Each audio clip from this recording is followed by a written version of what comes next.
बेचारी बहू। सरिता की शादी एक अच्छे परिवार में हुई है।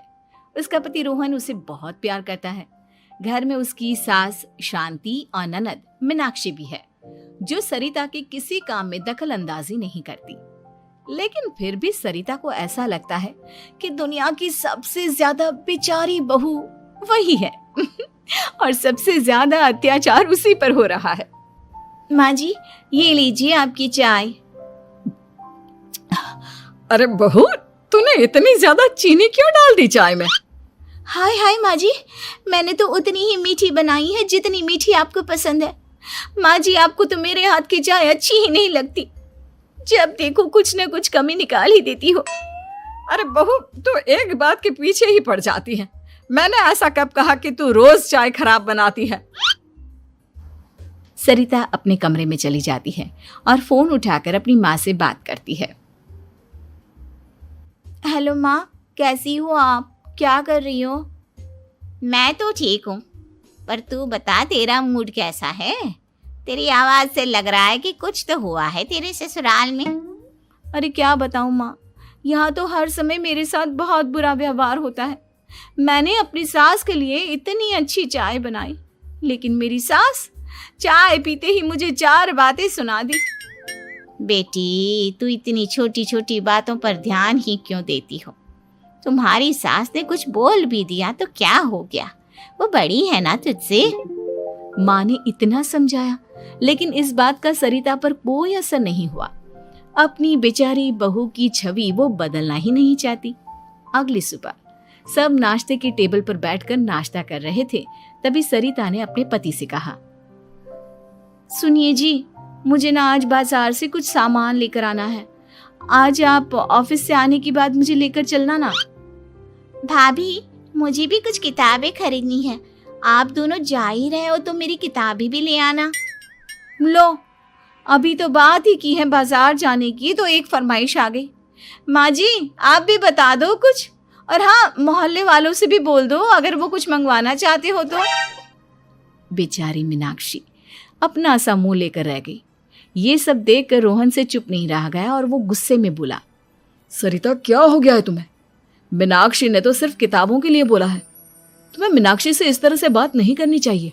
माफी मांगो उससे अभी। क्या? मैं माफी मांगू?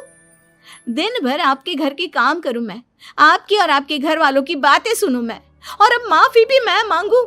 ऐसा कभी नहीं हो सकता। ये बोलकर सरिता वहां से चली जाती है। एक दिन उनकी पड़ोसन घर आती है। अरे सरिता, क्या कर रही है? और क्या करूंगी भाभी जी, बस घर का काम ही कर रही हूँ। आप बताओ कैसे आना हुआ? अरे मैं तो तुम्हारा हालचाल पूछने आई थी, लेकिन तुम तो बिजी लग रही हो। कोई बात नहीं, मैं बाद में आ जाऊंगी। और क्या करूं भाभी जी, जब से शादी होकर आई हूँ ना, बस काम ही कर रही हूँ। और इस घर में ना कोई मेरी कदर नहीं करता। पति है जो बस घर से ऑफिस, ऑफिस से घर। ननद को तो कॉलेज से फुर्सत नहीं। बची सास तो उनका सारा समय मेरी गलतियां निकालने में लग जाता है। अरे ये क्या कह रही हो सरिता? तुम्हारी सास तो पूरे मोहल्ले में तुम्हारी तारीफ करती फिरती है कि तुम बहुत अच्छी हो, पूरा घर तुम्ही ने संभाल रखा है। हाँ तो क्या हुआ, इसमें गलत क्या कहती हैं? सच्ची तो कहती हैं। मेरी मर्जी के बिना इस घर का पत्ता भी नहीं हिलता। शाम को जब रोहन घर आया तो उसने सबसे कहा, कल हम सबको मौसी जी के घर जाना है, उनकी बेटी की शादी है। सब अपनी अपनी पैकिंग कर लो, सुबह होते ही निकल जाएंगे।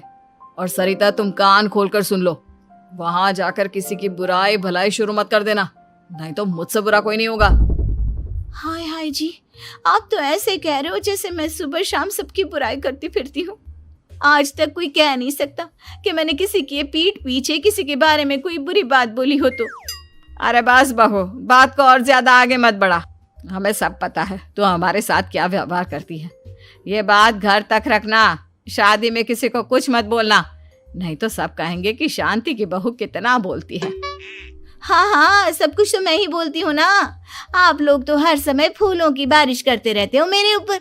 सारी गलती मेरी है जो मैं इस घर में आई। सबका कितना ध्यान रखती हूँ, लेकिन फिर भी मेरी तो आप लोगों की नजर में कोई कदर ही नहीं है। अगली सुबह सब लोग मौसी जी के घर पर चले जाते हैं। वहां पर शादी का माहौल होता है, सब जगह चहल पहल होती है, बहुत सारे मेहमान आए हैं।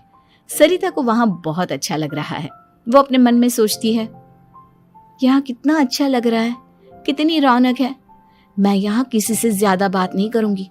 अगर मेरे मुंह से कुछ ऐसा वैसा निकल गया तो रोहन जी तो मुझसे गुस्सा हो जाएंगी। सरिता ये सब सोच ही रही थी कि वहां रोहन की कजिन साक्षी आ गई और सरिता से बोली, आप सरिता भाभी हो ना? जितना आपके बारे में सुना था, आप तो उससे भी ज्यादा सुंदर हो। हाँ वो तो है, मेरी सुंदरता की तारीफ सब करते हैं। मेरे मायके में तो सब यही बोलते हैं कि रोहन जी की किस्मत बहुत अच्छी है जिन्हें मैं मिली। लेकिन आप कौन है? मैंने आपको पहचाना नहीं। मैं रोहन भैया की कजिन हूँ। आपकी शादी पर नहीं आ पाई थी ना, इसलिए आप मुझसे मिली नहीं कभी। शांति मौसी और मीनाक्षी आपकी बहुत तारीफ करते हैं। क्या कहा तुमने? मेरी तारीफ? कभी नहीं। मेरे ससुराल वाले कभी मेरी तारीफ कर ही नहीं सकते। मैं इतनी अच्छी हूँ, मेहनती हूँ, लेकिन उन्हें तो मेरी कदर ही नहीं। सारा दिन घर का काम करती हूँ, फिर भी मेरी सास ना मुझे सुनाती रहती है, और पति भी मेरी सास की साइड लेते हैं। ना कभी बाहर ले जाते हैं, ना कहीं घुमाने। अगर घुमाने के लिए कभी बोल भी देना तो उनकी बहन बीच में आ जाती है। मैं कैसे रह रही हूँ उस घर में, ये मैं ही जानती हूँ। सरिता की ये बातें सुनकर साक्षी को बड़ी हैरानी हुई। अब वो हर किसी के सामने अपनी बढ़ाई और ससुराल वालों की बुराई करने लगी। रोहन और शांति को सरिता पर बहुत गुस्सा आया, लेकिन वो चुप रहे। अगले दिन जब वो अपने घर पर आए, सरिता, तुमने क्यों सबके सामने मेरी इज्जत का तमाशा बनाया? तुमसे बोला था ना कि चुप रहना। अजी ऐसा भी क्या कह दिया मैंने जो इतना भड़क रहे हो? तुम जहां जाती हो अपना रोना शुरू कर देती हो, कभी किसी दूसरे की बात ही नहीं सुनती, बस अपनी कहती रहती हो। तुमने सबके सामने हमारा तमाशा बनाकर रख दिया है। हे भगवान, मुझे अपने पास बुला ले। जिस घर में मेरी कदर ही नहीं, उस घर में मेरा क्या काम? अरे क्या करूंगी मैं यहाँ रहकर? जो भी आता है मुझे सुनाकर चला जाता है। मैं तो किसी से कुछ नहीं कहती। सीधी सादी बहू मिल गई है ना सबको, तो जो जी में आए वो करो। सरिता ने अपने आगे किसी को कुछ बोलने ही नहीं दिया, और उस दिन भी उसने सबके सामने खुद को बेचारी बना ही दिया।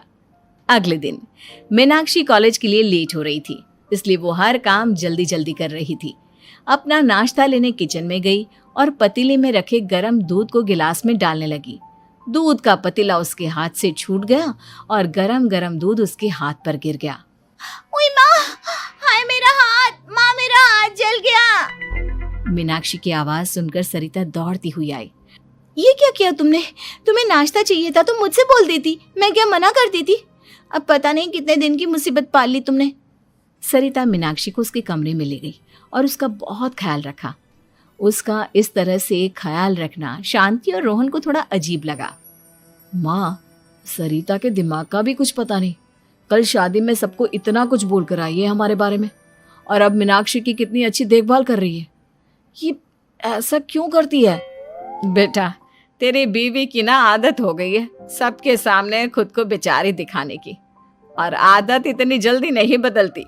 जब ये बोलना शुरू करती है तो रुकने का नाम ही नहीं लेती, इसलिए इसे पता ही नहीं चलता कि ये किसके सामने क्या बोली जा रही है। लेकिन दिल की बहुत अच्छी है। हमें भी अपना दिल बड़ा करके ये जैसी है इसे स्वीकार करना चाहिए।